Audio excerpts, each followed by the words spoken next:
Selamat pagi, Bu. Pagi anak-anak. Pagi, Bu. Bagaimana kabarnya hari ini? Baik, Baik, Bu. Bu. Oke. Ada yang tidak hadir? Hadir semua, Ibu. Oke.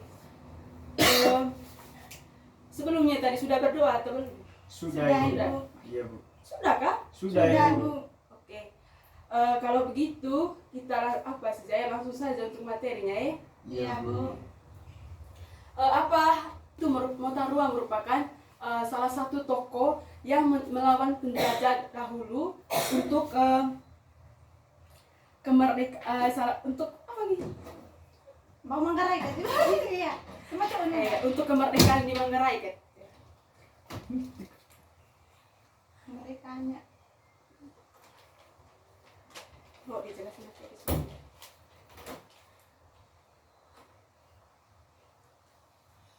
Apa gelap ini babi?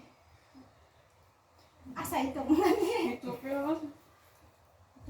Itu kan kau BCN kata itu kasih kembali itu. Kau BC apa cintaan itu? Apa cintaan dua situ be? Tuh itu lah. Beda, kongkat ya. Oh, Mereka itu datang karena Indonesia itu memiliki banyak rempah-rempah seperti cengkeh, pala dan lada.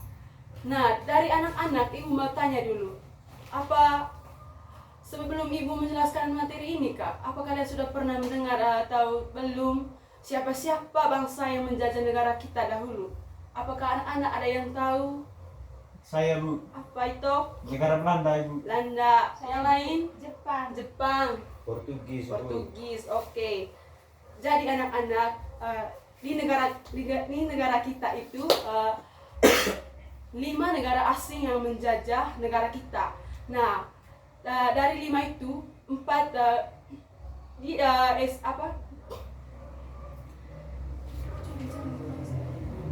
Nah, dari kelima negara tersebut ada 4 bangsa Eropa di dalamnya yang menjajah negara kita, yaitu bangsa Portugis, bangsa Spanyol, bangsa Belanda dan bangsa Inggris. Nah, yang Asianya itu bangsa Jepang.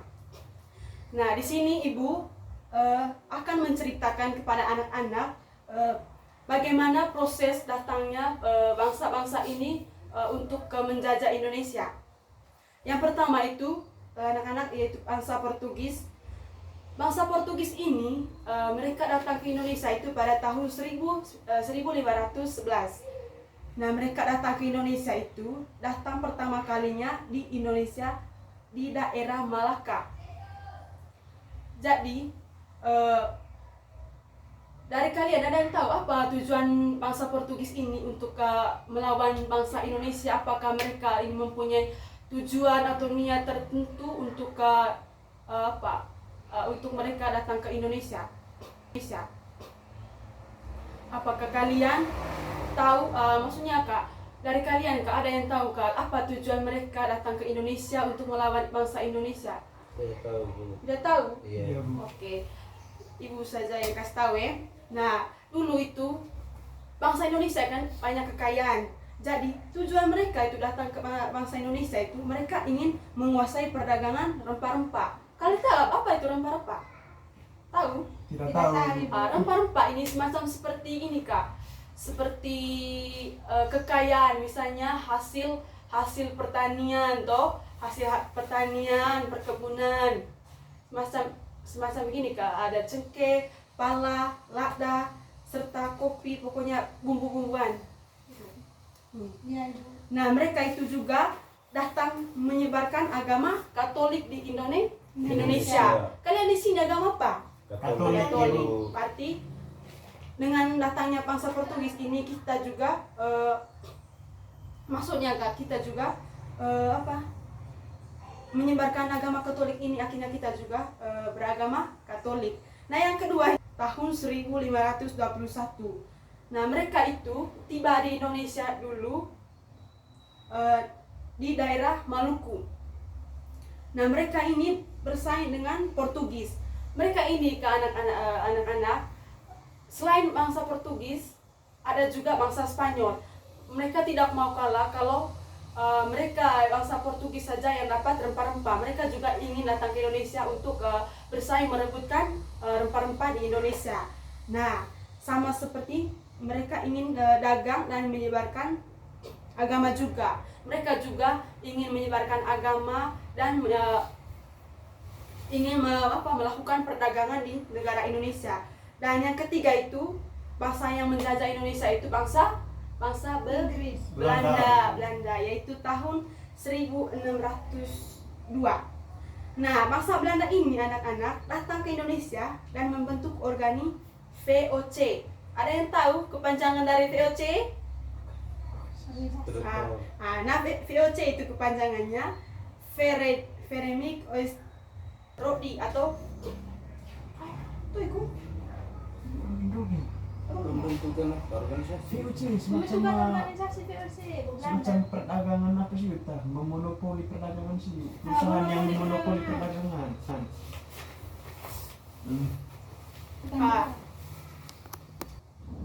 Nah, anak-anak, organisasi VOC ini merupakan organisasi dagang asal Belanda yang memiliki monopoli untuk aktivitas perdagangan di Asia.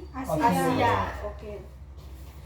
Nah, organisasi ini juga ingin menguasai semua rempah-rempah dan menjajah tanah Indonesia. Jadi anak-anak, Belanda ini menjajah Indonesia itu 350 tahun atau 3,5 abad. Mereka adalah negara yang paling lama menjajah bangsa Indonesia. Tetapi dengan keyakinan dan teguh, bangsa Indonesia mampu mengalahkan atau memperjuangkan negara Indonesia sendiri ya. Iya, Bu. Oke. Nah, yang keempat itu negara Inggris tahun 1811.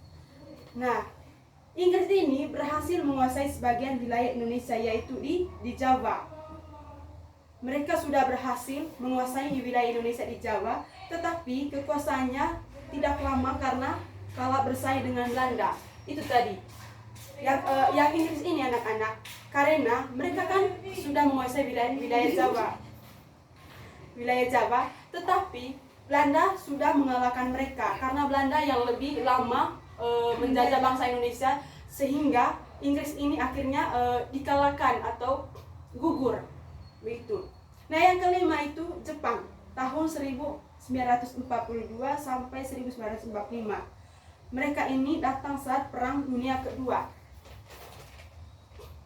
Awalnya Jepang ini ingin membebaskan Indonesia, tapi ternyata lebih kejam dari bangsa lain. Jadi anak-anak, dari kan bangsa Jepang ini kan salah satu bangsa di Asia toh. Iya, Bu. Nah, mereka ini tahu bahwa Indonesia ini dijajah oleh 4 negara bangsa Eropa, yaitu tadi Portugis, Spanyol, Inggris, dan Belanda. Nah, mereka yang datang ke Indonesia tujuannya untuk apa? Cari rempah-rempah. Bukan, mereka ini tujuan pertamanya itu untuk membebaskan bangsa Indonesia dari penjajahan bangsa Eropa tadi toh. Tapi setelah mereka datang ke Indonesia, mereka juga tahu bahwa Aku terus kata istri, mata ya Bu. Iya, Bu.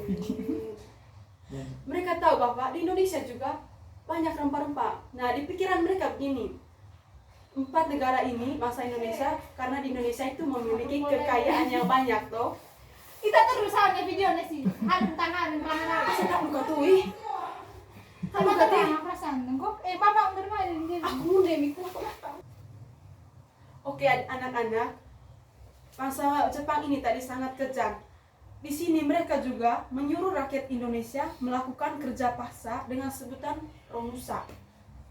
Arti dari kerja paksa ini merupakan bangsa Indonesia, meskipun mereka mati kelaparan, tetapi mereka tetap memaksa mereka untuk bekerja tanpa memandang fisik atau umur dari anak kecil hingga dewasa atau lansia.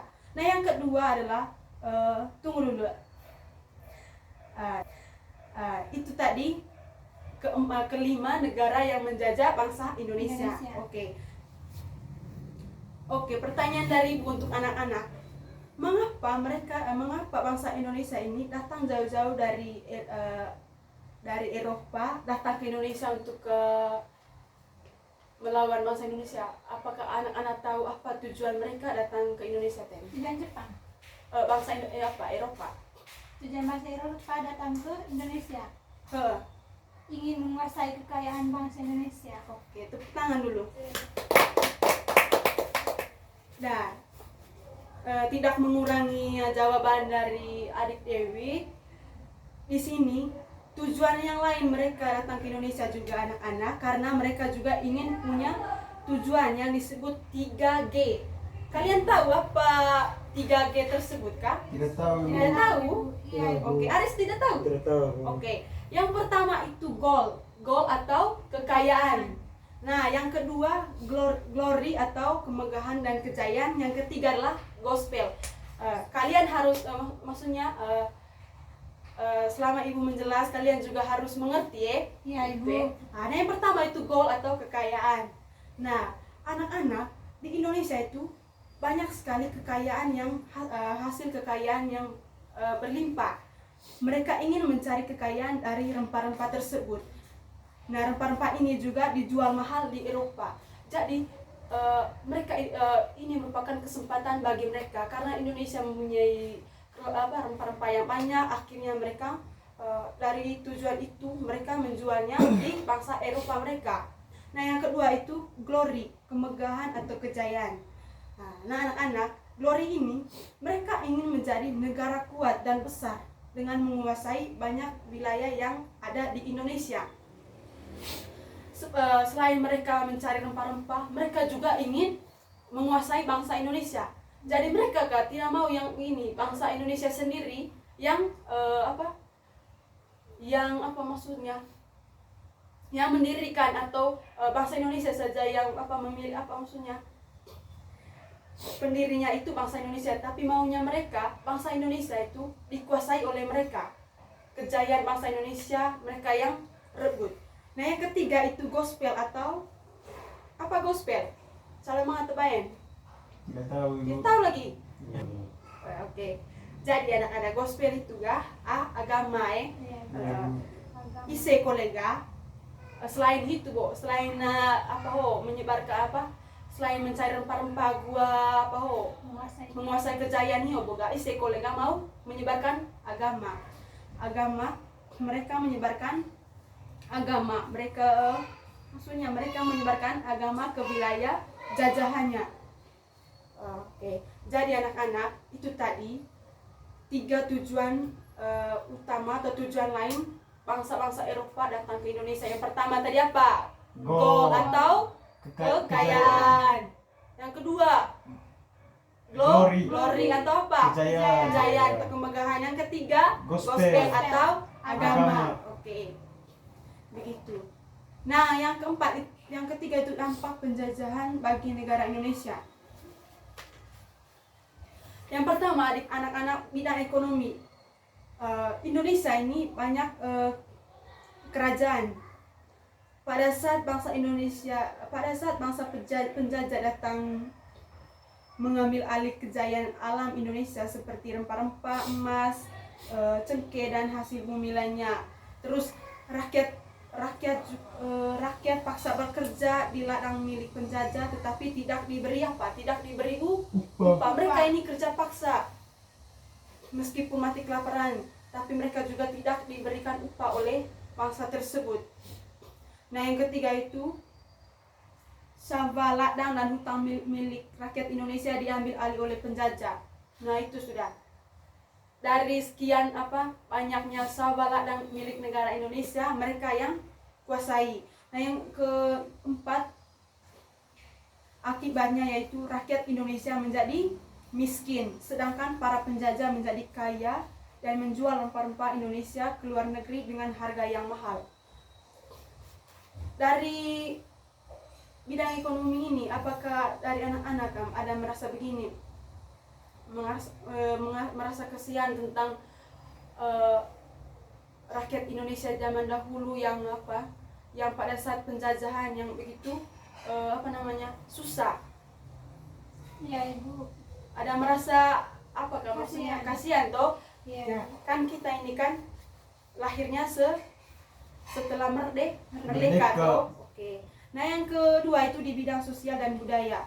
Penjajah membedakan kelas sosial di mana orang Eropa dilakukan lebih baik daripada orang pribumi. Yang kedua, budaya dan adat istiadat lokal dianggap rendah oleh penjajah. Ketiga, pemaksaan budaya asing. Yang keempat, akibatnya masyarakat Indonesia jadi takut menguarakan pendapat karena diawasi dan dilarang oleh penjajah. Nah, anak-anak dalam bidang sosial budaya ini ternyata mereka juga memaksa bangsa Indonesia untuk mengikuti budaya asing. Tidak boleh bangsa Indonesia menyebarkan atau tetap kokoh dalam budaya bangsa kita sendiri, tapi mereka ingin bangsa kita bisa juga disebut kolaborasi, tapi mereka maunya bangsa Indonesia mengikuti budaya asing. Terus dan budaya kita itu dianggap tidak ada atau rendah, maksudnya budaya kita lebih rendah daripada budaya mereka. Nah, yang ketiga itu bidang pendidikan. Sekolah untuk anak yang orang kaya saja. Pada saat penjajah di sekolah diajarkan untuk mendukung penjajah, bukan membuat siswa menjadi cerdas atau bebas. Terus pendidikan hanya digunakan mencetak pegawai yang patuh kepada penjajah, bukan untuk kemerdekaan bangsa. Nah, yang akibatnya bangsa rakyat Indonesia yang buta huruf. Jadi anak-anak di bidang pendidikannya itu dampaknya sekolah itu hanya untuk orang kaya saja. Kalau yang anak orang miskin itu mereka tidak diperbolehkan untuk sekolah, hanya orang kaya saja yang mereka ingin. Terus dalam pelajaran juga di sekolah, di situ juga diajarkan untuk mendukung bukannya untuk menjadi pintar atau cerdas, tapi mereka maunya untuk mendukung para penjajah. Terus mereka juga mencetak pegawai yang patuh pada penjajah, bukan patuh untuk memerdekakan bangsa. Jadi banyak di negara kita ini di negara Indonesia ini banyak sekali yang kurang pintar atau bodoh, buta huruf begitu, karena mereka hanya membela sepihak saja, tidak mau anak yang miskin, tapi anak yang orang kaya saja. Nah, yang keempat tuh dampak penjajahan terhadap tumbuhnya nasionalisme. Yang pertama, munculnya kesadaran untuk bersatu karena terus ditindas dan penaklukan tidak adil, maka rakyat Indonesia bersatu untuk melawan. Yang kedua, muncul tokoh-tokoh hebat seperti Ki Hajar Dewantara, Soekarno, Muhammad Hatta, dan pahlawan-pahlawan lainnya. Dan di Manggarai juga ada, itu tadi ada yang ibu jelaskan tadi itu Motang dan lain sebagainya. Nah, rakyat Indonesia mulai percaya bahwa mereka bisa merdeka dan berdiri sendiri. Jadi anak-anak, dari dampak penjajahan terhadap tumbuhnya nasionalisme yang keempat ini, di situ bangsa Indonesia mulai merasa bahwa negara kita ini banyak sekali yang menjajah, tetapi mereka tidak menguasai, tapi tidak begini kak, negara ini ada di tangan mereka. Nah, dari situ mulai ada pikiran dari tokoh-tokoh tadi yang ibu sudah sebut, bahwa kita harus percaya bahwa negara ini tidak semestinya terus-menerus dijajah, tetapi kita juga mulai harus berdiri sendiri, bahwa kita juga memiliki hak untuk merdeka melawan penjajah yang datang ke Indonesia. Begitu. Ibu izin ke toilet ibu.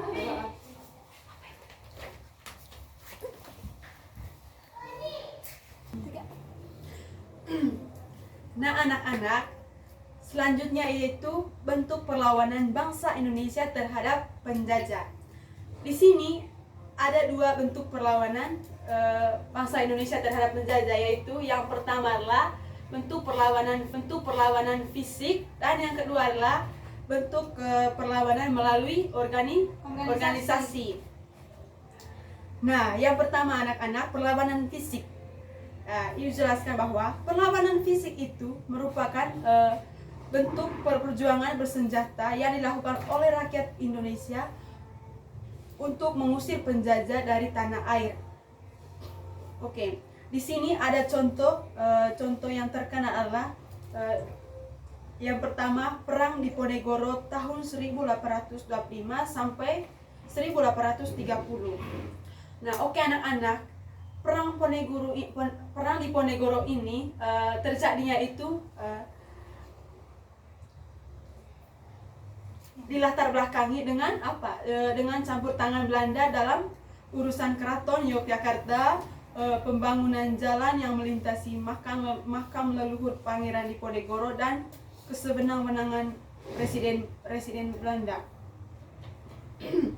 Nah, dari Perang Diponegoro ini, bentuk perlawanan yang dilakukan bangsa Indonesia itu perang gerilya atau perang semata-mata yang dipimpin oleh Pangeran Diponegoro, yang melibatkan sebagian besar wilayah Jawa Tengah dan Yogyakarta. Nah, Perang Diponegoro ini juga anak-anak, di sini juga ada tokoh-tokoh penting yang terlibat dalam perang ini, yaitu Pangeran Diponegoro, Kiai Mojo, Sentot Prabido. Sensor. Tokoh pentingnya Pangeran Diponegoro, Kiai Mojo, dan Sentot Prabidorjo. Nah, dari Perang Diponegoro ini adik-adik ada juga dampak, yaitu menguras kas Belanda, menimbulkan banyak korban jiwa di kedua belah pihak. Namun akhirnya Diponegoro ditangkap dan diasingkan. Oke anak-anak, dalam Perang Diponegoro ini juga ada dampak, yaitu kas Belandanya itu menguras atau terkurang, terus menimbulkan banyak korban jiwa dari kedua belah pihak, dan pada akhirnya Pangeran Diponegoro ini diasingkan atau ditangkap. Yang kedua itu Perang Aceh tahun 1873 sampai 1914. Nah, perang di Aceh ini terjadi juga dilatar belakangi ambisi Belanda untuk menguasai seluruh wilayah Aceh yang kaya akan sumber daya dan strategis secara geopolitik. Aceh juga memiliki tradisi kemerdekaan yang kuat dan menolak tunduk pada Belanda. Nah, anak-anak, perang Aceh ini juga mereka juga memiliki pemikiran bahwa mereka juga ingin memiliki tradisi kemerdekaan yang kuat dan menolak tunduk pada Belanda. Nah, yang kedua itu bentuk perlawanan. Perang yang sangat panjang dan sengit melibatkan taktik gerilya dan perang sabil atau perang suci. Terus tokoh penting dalam perang Aceh ini juga Sultan Mahmud Syah, Teuku Umar, Cut Nyakdien, Cut Meutia, Teungku Cik Ditiro. Nah, itu merupakan tokoh-tokoh penting dalam perang Aceh. Nah, dampak dari perang ini anak-anak dapat menelan biaya dan korban yang besar bagi Belanda. Terus menunjukkan semangat perlawanan yang gigih dari rakyat Aceh. Namun akhirnya Aceh berhasil dikuasai Belanda. Nah, anak-anak, dalam perang Aceh ini tujuan dari rakyat Aceh juga itu untuk mengusir atau melawan para penjajah. Tetapi pada akhirnya juga bangsa Aceh ini juga dikuasai oleh bangsa Belanda. Jadi perlawanan mereka itu dari awal untuk mengalahkan bangsa Belanda itu belum berhasil untuk apakah? Nah, yang ketiga anak-anak, perlawanan Pattimura tahun 1817. Nah, perlawanan Pattimura ini juga terjadi dilatar belakangi oleh ketidakpuasan rakyat Maluku terhadap kebijakan Residen Belanda yang baru, Van den Berg, yang melanggar perjanjian dan memeras rakyat. Nah, yang kedua, bentuk perlawanan dari perlawanan Pattimura ini, pemberontakan bersenjata yang dipimpin oleh Thomas Matulesi atau Pattimura dan berhasil merebut benteng Durste rakyat Aceh juga itu untuk mengusir atau melawan para penjajah. Tetapi pada akhirnya juga bangsa Aceh ini juga dikuasai oleh bangsa Belanda. Jadi perlawanan mereka itu dari awal untuk mengalahkan bangsa Belanda itu belum berhasil untuk apakah? 340 menit. Nah, yang ketiga anak-anak, perlawanan Pattimura tahun 1817. Nah, perlawanan Pattimura ini juga terjadi dilatar belakangi oleh ketidakpuasan rakyat Maluku terhadap kebijakan Residen Belanda yang baru, Van den Berg, yang melanggar perjanjian dan memeras rakyat. Nah, yang kedua, bentuk perlawanan dari perlawanan Pattimura ini, pemberontakan bersenjata yang dipimpin oleh Thomas Matulesi atau Pattimura dan berhasil merebut benteng Durstede di Saparua. Masang.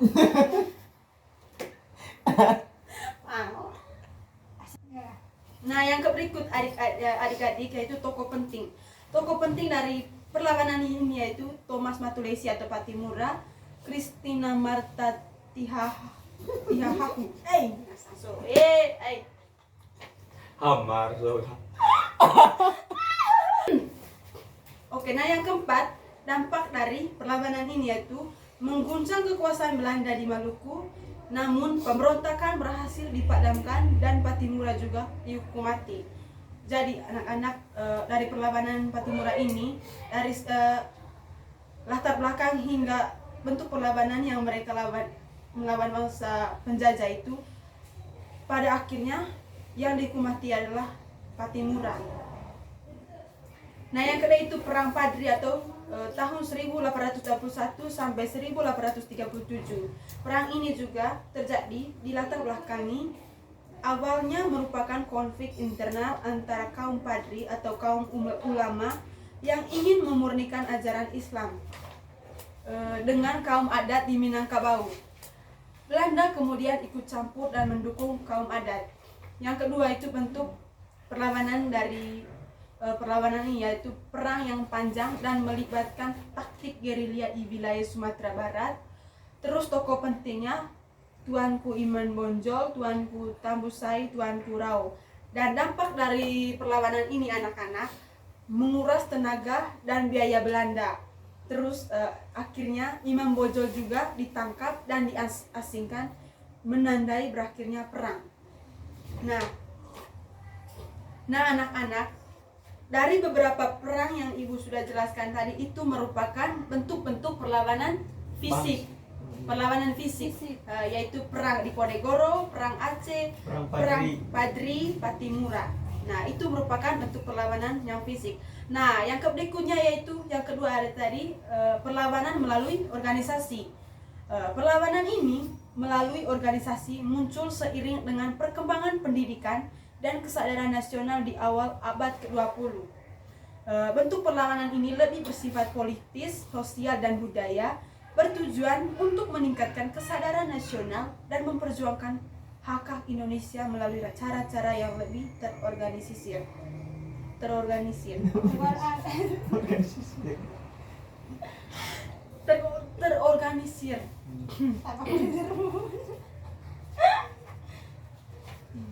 Wow, lagi 3 O ya. Pas 3 O ya. Pas kan gue. Tunggu tadi mau apa masalah? Nah, dari perlawanan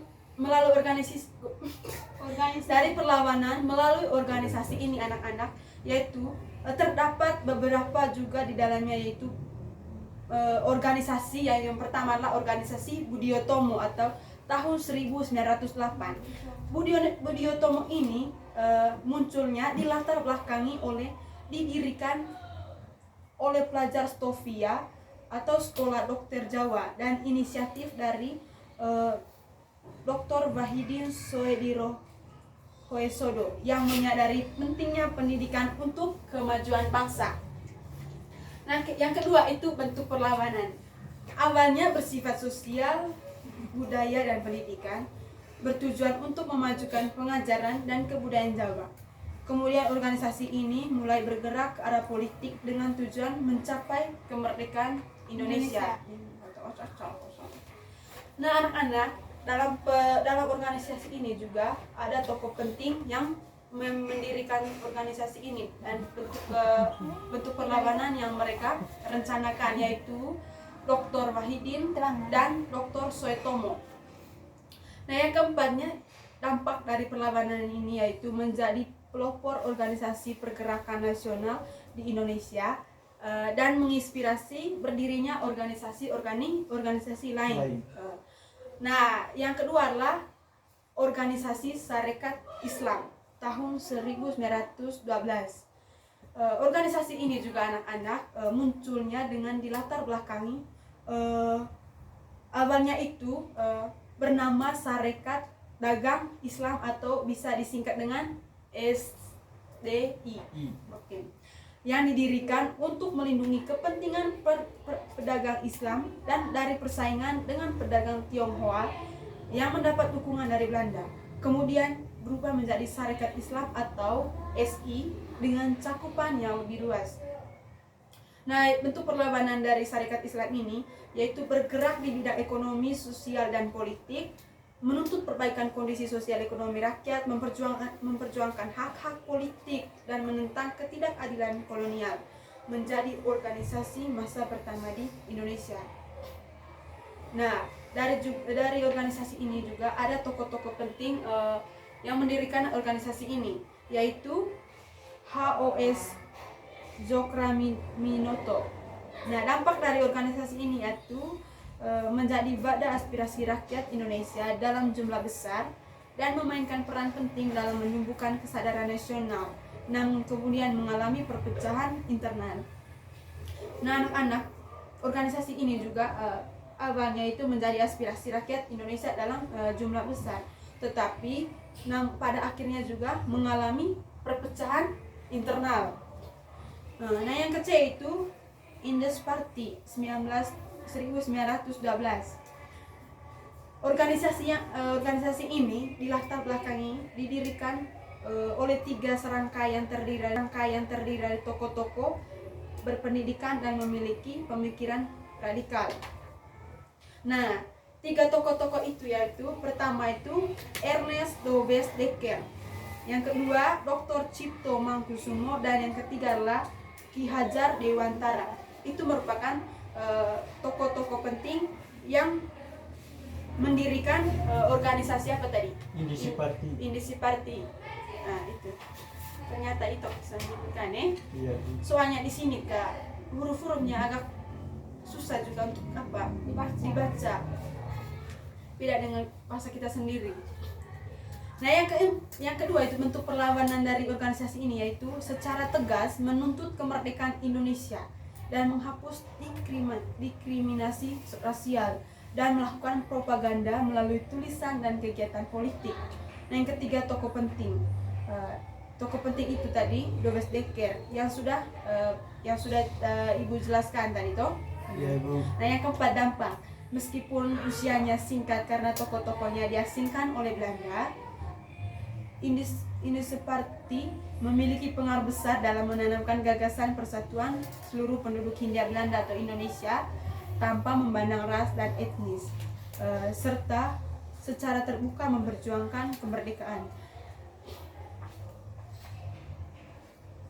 Nah, kedua bentuk perlawanan ini anak-anak yaitu fisik dan organisasi tadi memiliki peran penting dalam sejarah perjuangan kemerdekaan Indonesia. Perlawanan fisik itu menunjukkan keberanian dan semangat pantang menyerah rakyat dalam menghadapi penjajah.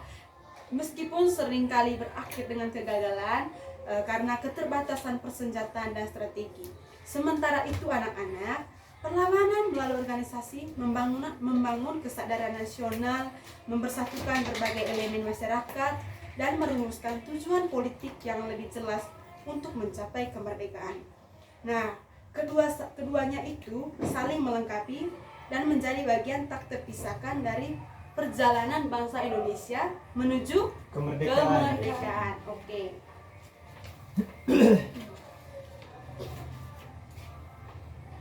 Nah, anak-anak, yang terakhir itu proklamasi dan pembentukan NKRI. Di sini anak-anak peristiwa sebelum kemerdekaan, yaitu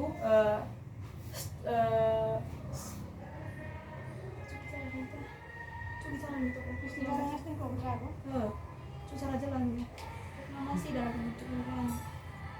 Maksudnya pulihkan jajah ya itu kami ikut proklamasi itu. Jadi setelah Indonesia dijajah oleh Hmm. bangsa-bangsa asing, Itu kucugi.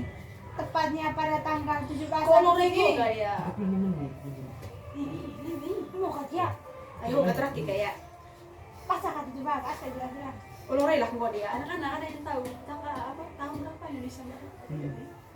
Itu tadi. dengan kok itu itu kan Nah, anak-anak yang terakhir adalah setelah penjajahan dan perlawanan bangsa penjajah melawan Indonesia, di sini juga di sini juga bangsa Indonesia memperjuangkan dan melakukan proklamasi dalam pembentukan NKRI.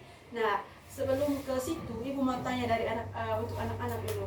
Mungkin dari anak-anak sudah tahu tahun berapa atau tanggal berapa Indonesia merdeka dari dari bangsa penjajah. Maksudnya Kak, setelah bangsa Indonesia dijajah, apakah dari anak-anak ada yang tahu tanggal berapa Indonesia merdeka begitu? Tahu Ibu, Oke, silakan itu. tanggal 17 Agustus 1945 Ibu. Oke, tepuk tangan dulu. Nah, anak-anak, apa yang dijawab oleh adik itu sudah benar bahwa Indonesia itu asli bahasa Nah, anak-anak, apa yang dijawab oleh teman kalian tadi sudah benar, yaitu Indonesia merdeka itu pada tanggal 17 Agustus tahun 1945. Nah, yang pertama itu peristiwa sebelum kemerdekaan. Rangkaian kejadian penting terjadi menjelang proklamasi kemerdekaan. Diawali dengan pembentukan BPUPKI dan PPKI. Oke. Sebagai badan persiapan kemerdekaan. Disusul Indonesia pengeboman Hiroshima dan Nagasaki yang melemahkan Jepang. Nah, anak-anak, momentum ini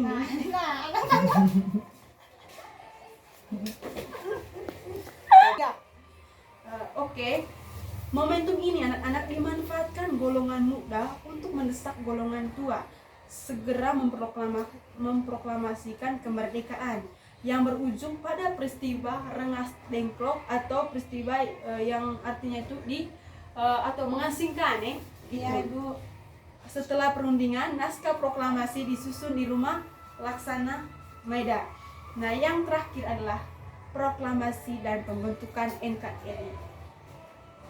Pada tanggal 17 Agustus tahun 1945, Soekarno didampingi Muhammad Hatta membacakan naskah proklamasi kemerdekaan di Jakarta, menyatakan Indonesia merdeka. Sehari setelahnya, PPKI mengesahkan UUD 1945 dan memilih Soekarno-Hatta sebagai presiden dan wakil presidennya, yaitu Muhammad Hatta. Nah, menandai secara de facto pembentukan Negara Kesatuan Republik Indonesia atau NKRI. Langkah ini diikuti dengan pembentukan kabinet dan pembagian wilayah menjadi 8 provinsi sebagai fondasi awal NKRI. Nah, anak-anak, terima kasih untuk hari ini sudah mengikuti pembelajaran dengan baik. Dari materi yang Ibu ceritakan kepada anak-anak tadi, yaitu perjuangan bangsa Indonesia melawan penjajah, apakah kalian sudah mendengarnya dengan baik, sudah memahami atau belum? Dari kalian mungkin ada yang belum tahu atau belum mengerti lah. Sudah Ibu. Sudah ya? Iya, Bu. Oke. Nah, untuk itu karena hari ini kan Ibu sudah menjelaskan kalian jangan lupa belajar atau mencatat materi ini Ya, Terus Bu.